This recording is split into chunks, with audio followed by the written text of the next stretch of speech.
We have been talking about the fact there is so much going on in space right now, including NASA's DART mission, where they successfully slammed it into an asteroid the size of a football stadium, like the size of Lincoln Financial Field. And we thought that called for another installment of Derrick and Jarek. Astronauts report it feels good. 2 minutes, 25 seconds.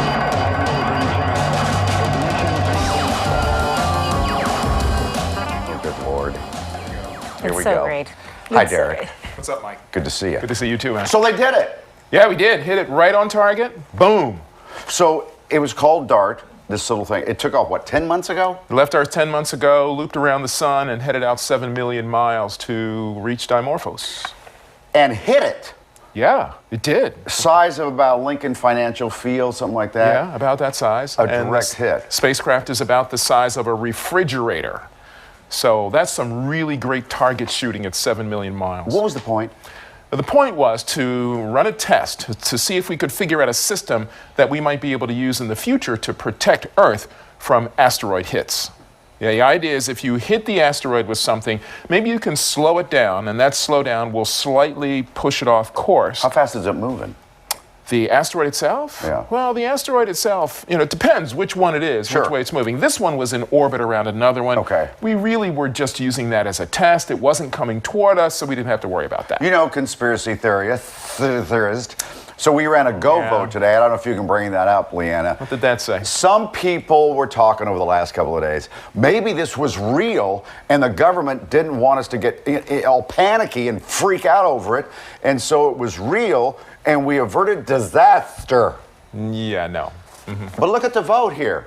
It's almost split. Wow. No. No, it's Forget it. real. It's real. Yeah, it was just a test. No, this was only a test. If people want to think this was real, they're reading the wrong information. They need to stay right here with Fox 29 where they can get the real news. This was just a test to figure out. You like the way I did that one? Yeah, That good? nice. Yeah, Look how excited they are at NASA, though. They I ought to would be. too. They ought to be. So it didn't blow it up. It's just redirected? Yeah, all it did was really just slow it down a little bit. Slow it down. And you know what? That's enough over time to actually change the course. Okay. So. People have been talking about Jupiter, too. As close to the Earth as it's been in, what, 60 years, something like that? Yeah, that's right. Where would I see it in the sky? Evening sky, 9 p.m., high in the east, like halfway up in the eastern sky. You'll see a bright object that's steady, no twinkle, round, a creamy color. That's Jupiter. You can't miss it. It's really easy to see. Is that just gas? It is almost all gas. All gas. Frozen gas. Very, very cold, 340 degrees below zero. And the cloud cover around Jupiter, at Jupiter, really makes it look beautiful. So if you have binoculars, take a look with binoculars. Tonight? Well, I know last night, big time. Tonight would be great. If the sky is clear, the next couple of nights the sky is clear, look good. So maybe through the rest of this week? Through the rest of this week, up until Friday, yeah. Okay, whatever happened to that Artemis rocket?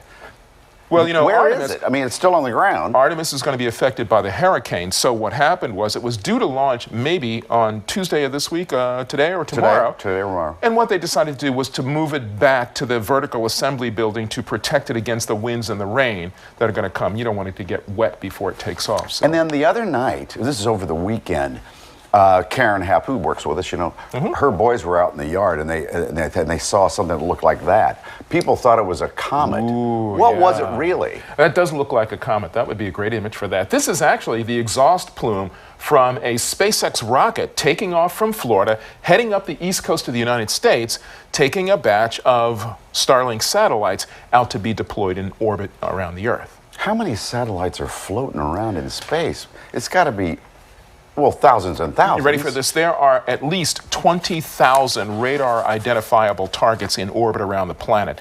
And the Starlink system is going to add more to that number. And you know what? We have to be careful. We can't put too many because it could cause future problems that'll make it difficult for us to get off the planet. Oh, because there's too much debris to get through. Yeah, that's right. So we have to be really careful about that. Yeah, a lot of fancy driving for that. But that's what we were seeing over the weekend was a SpaceX launch. If you lived in Florida, you'd see this much more often. I can't believe you can see it all the way up here. Flies right up the East Coast. We used to be able to see Space Shuttle flying up the East Coast at night. Yeah, so. Thank you, Derrick. My pleasure. Thanks, Mike. We're moving on, Alex. Yes, we are. Thank you so much, Derrick. It's always a pleasure.